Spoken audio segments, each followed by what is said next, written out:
business, I will show you somebody who is persistent. Whether it is in praise and worship, I will show you somebody who is persistent. Whether it is playing these instruments, you ask Saisi how long it has taken him to be at that level, to be the perfect person to play these instruments. You cannot just come and practice 1 or 2 days and be perfect. It will take you persistence for you to be where you are.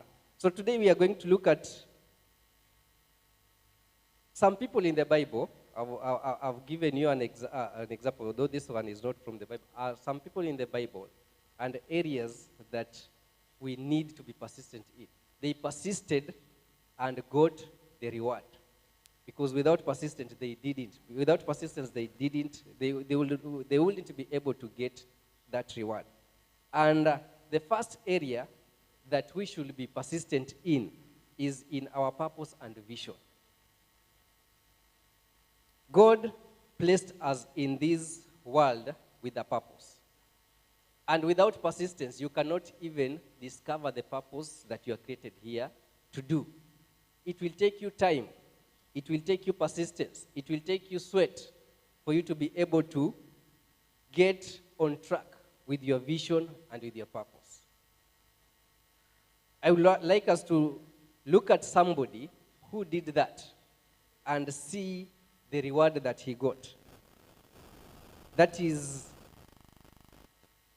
Elisha. We all know what he did. Let's go to the book of 2 Kings, chapter 2.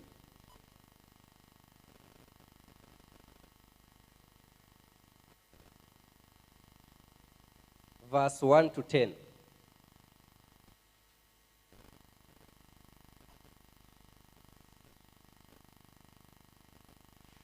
It says, when the Lord was about to take Elijah up to heaven in a whirlwind, Elijah and Elisha were on their way from Gilgal. Elijah said to Elisha, stay here, the Lord has sent me to Bethel.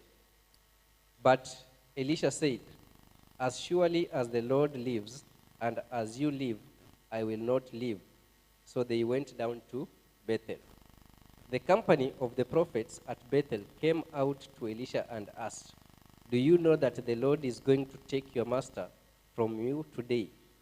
Yes, I know, Elisha replied, but do not speak of it.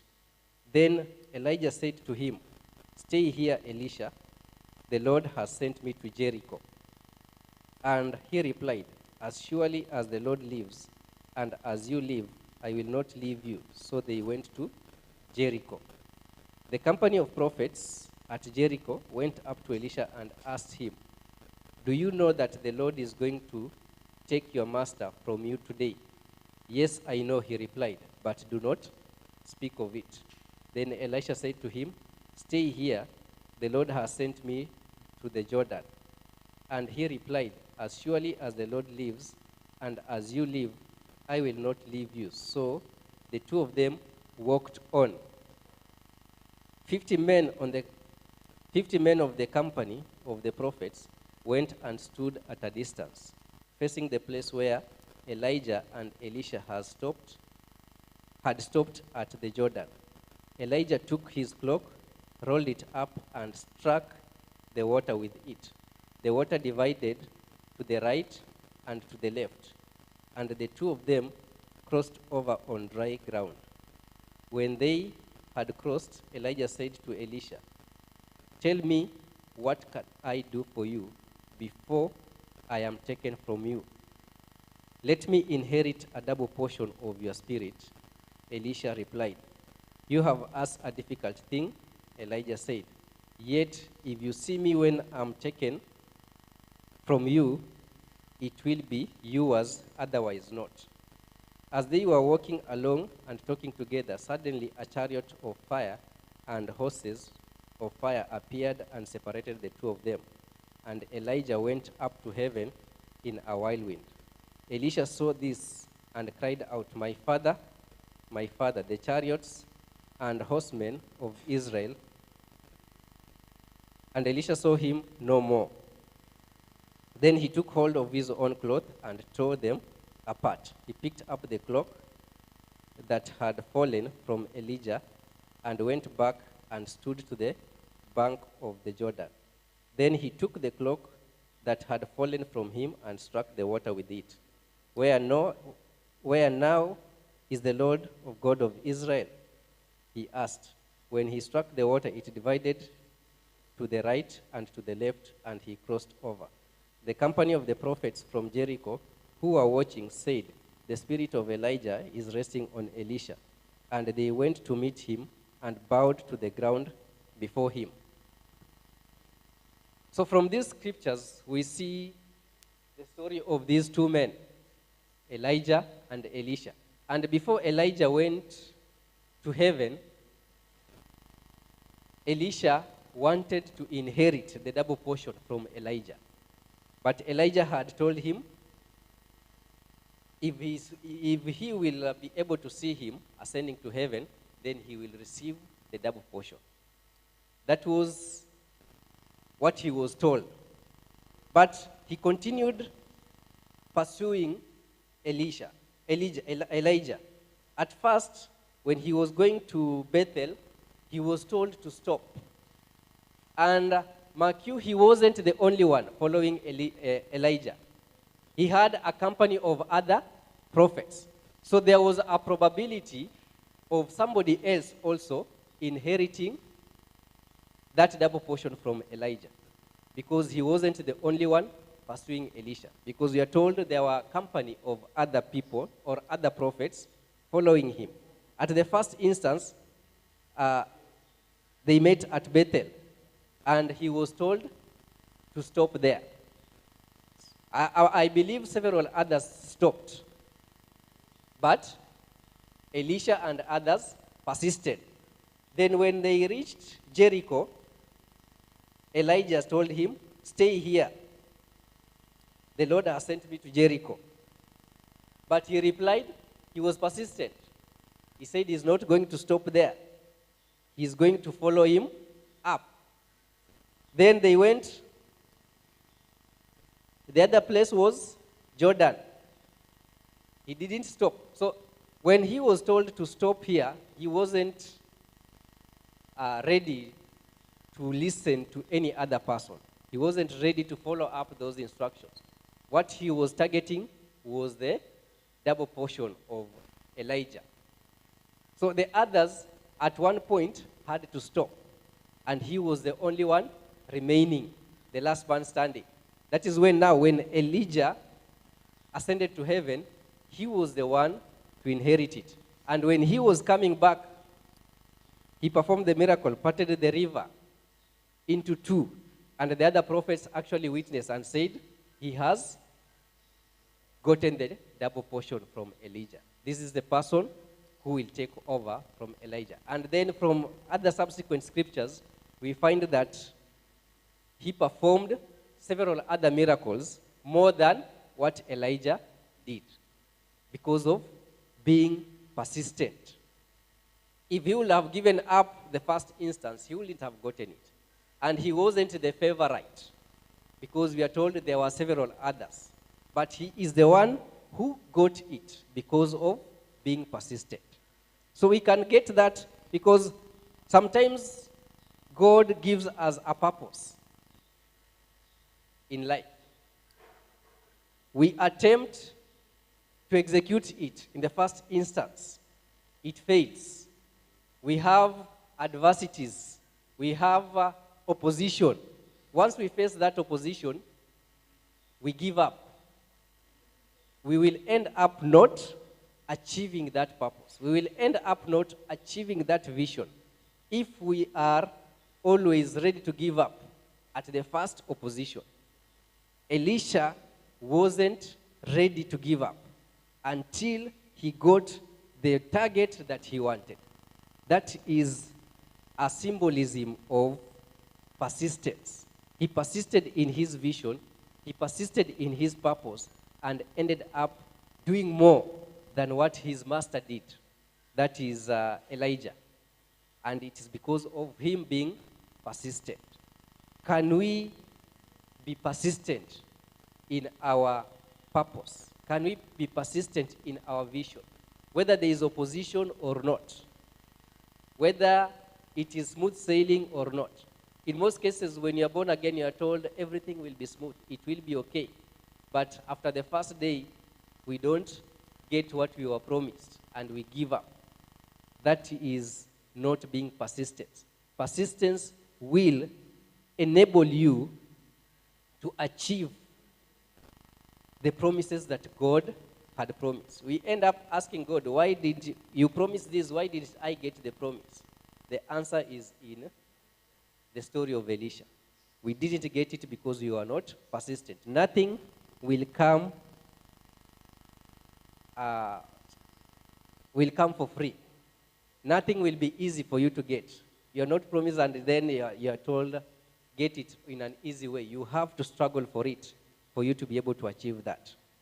The other area we need to be persistent in is integrity. Persistence in integrity. One person who was persistent in integrity is Daniel. First of all, what is integrity? In a nutshell, integrity is doing the right thing whether somebody is watching you or not. That is integrity. Whether you are alone, whatever you are doing should be right. Whether there are people witnessing, whatever you are doing should be right. That is integrity. And the one person who persisted in integrity is Daniel. Let's go to the book of Daniel, chapter 1, verse 8.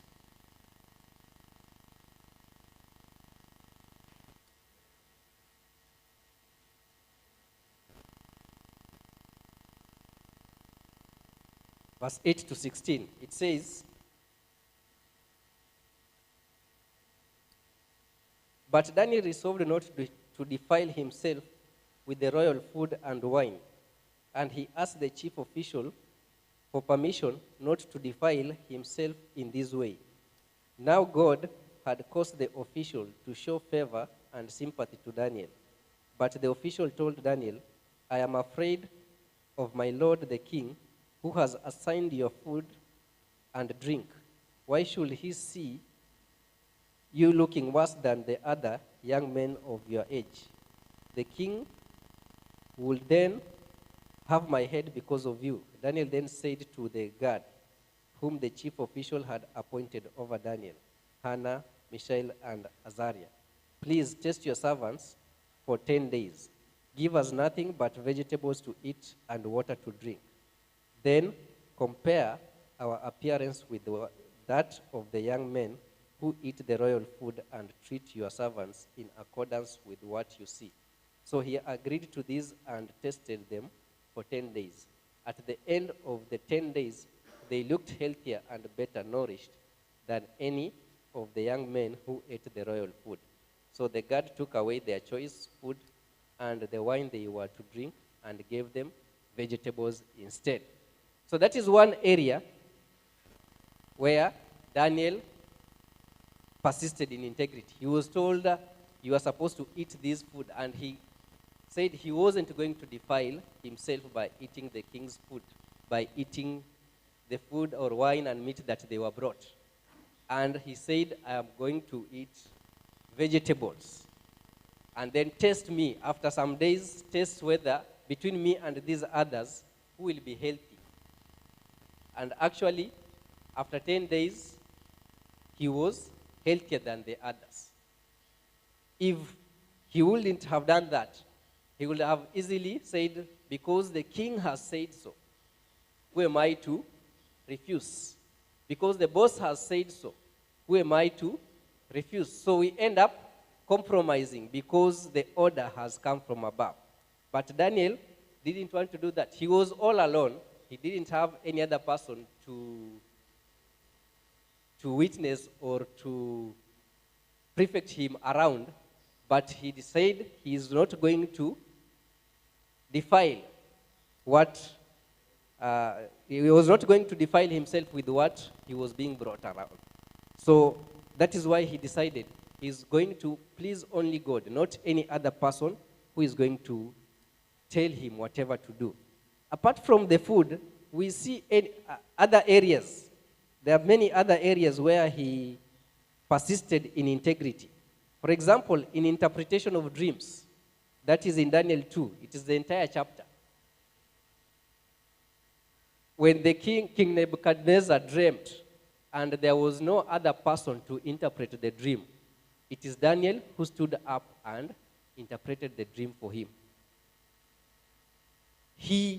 I'm sure there are other prophets who will have done so, but they feared to interpret the dream for the king because the dream wasn't favorable to the king. Whatever God was communicating to the king through the dreams wasn't favorable to him. Others feared telling him, but Daniel decided to tell the king what the dream was all about, how he will be, for him not being able to please God, how he will go to the wilderness, eat with wild animals, because he displeased God. And that is what Daniel exactly did. Because if it would have been somebody else, he will say, if the dream isn't favorable to the king, then let me try to sugarcoat it so that the king is not angry with me. So most people end up sugarcoating the truth because we don't want to easily say the truth. We know the truth, but we don't want to execute it. We want to please the people and not to please God. Daniel was there to please God, and he wasn't ready to please any other person for the sake of pleasing. He wanted to please God, even if he steps on the toes of the king. He is also more persistent in integrity when it came to worship. You remember when the king gave a decree that everybody should bow down to an idol when it comes to the time of worship. That is in Daniel chapter 6, verse 1 to 28. And he refused to do so, to the extent that he was thrown in the den, lion's den, as a form of punishment. But that didn't shake him. And we all know what happened.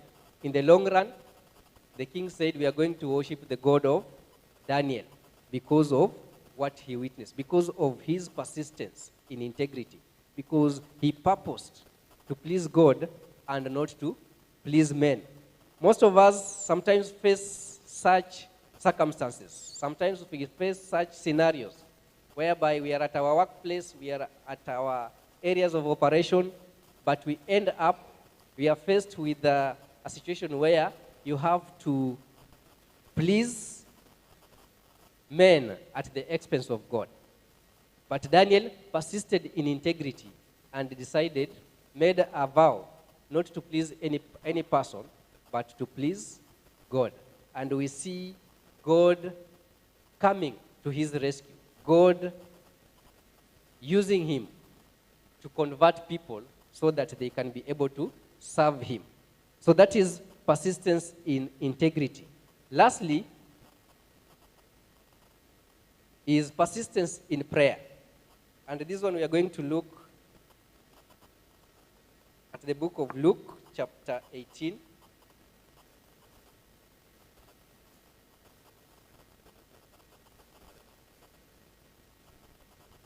Verse 1 to 8.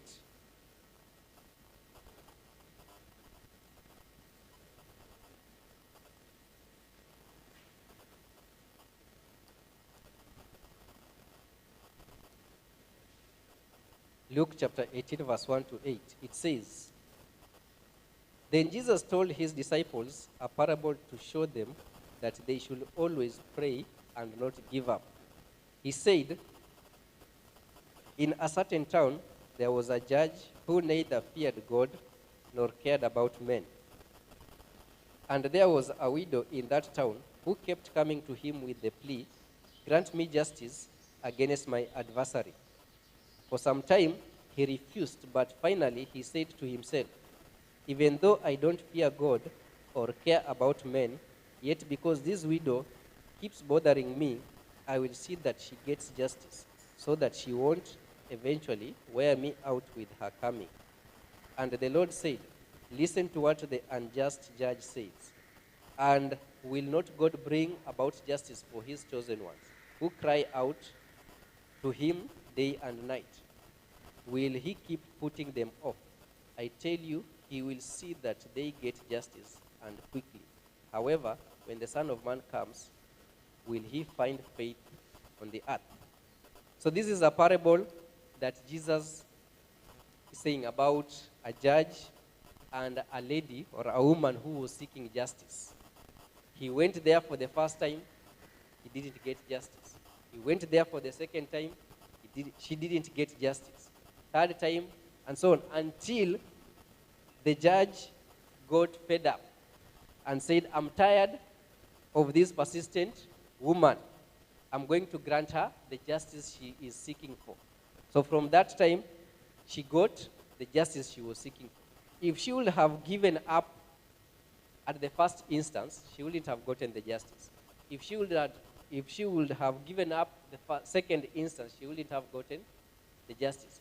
She finally got the justice because of being persistent, because of persisting on the judge, to an extent that the judge said, I am tired of this persistent woman. Let me just grant her the justice she is looking for so that she can keep off from me. That is how persistent we are supposed to be in prayer. You seek for something from God in prayer, it won't be answered immediately. But we are told here, let us be persistent in prayer. Pray today, pray tomorrow. The answer of your prayer might be instant or might come several years later on. But keep on being persistent.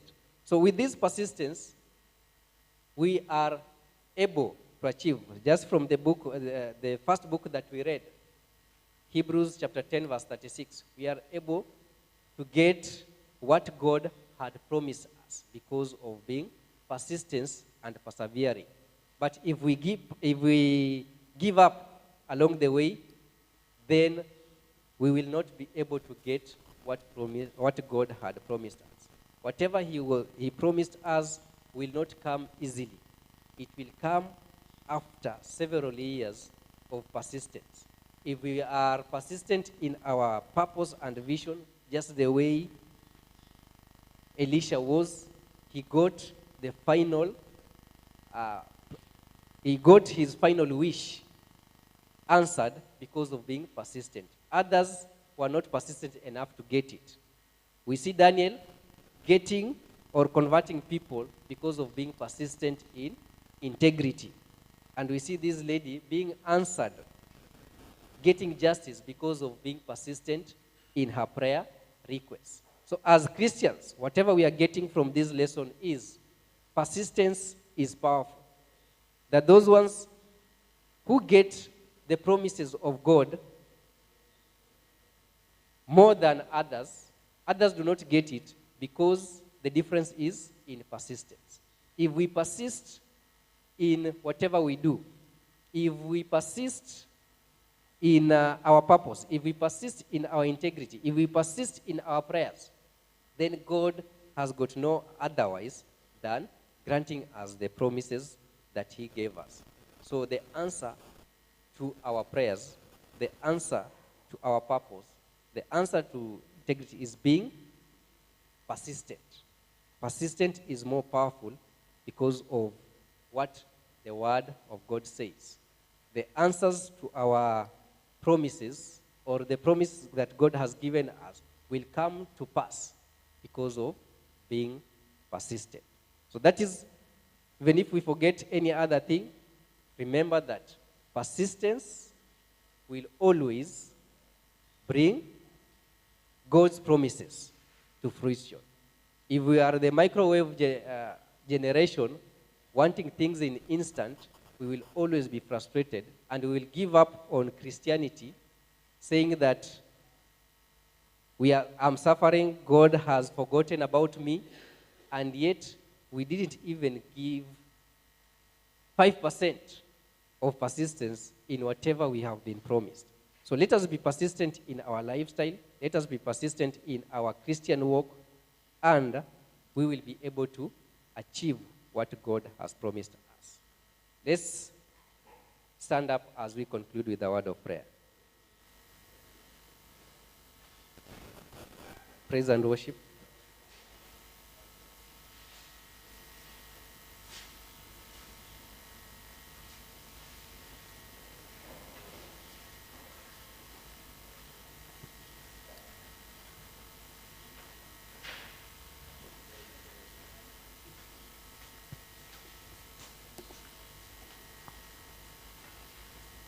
Father, come to you this morning.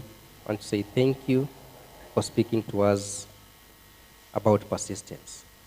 Father, let whatever we have gotten from your word be able to change us and rebuke us, so that we may be persistent in whatever we do, so that we may be able to get the promises that you have promised us.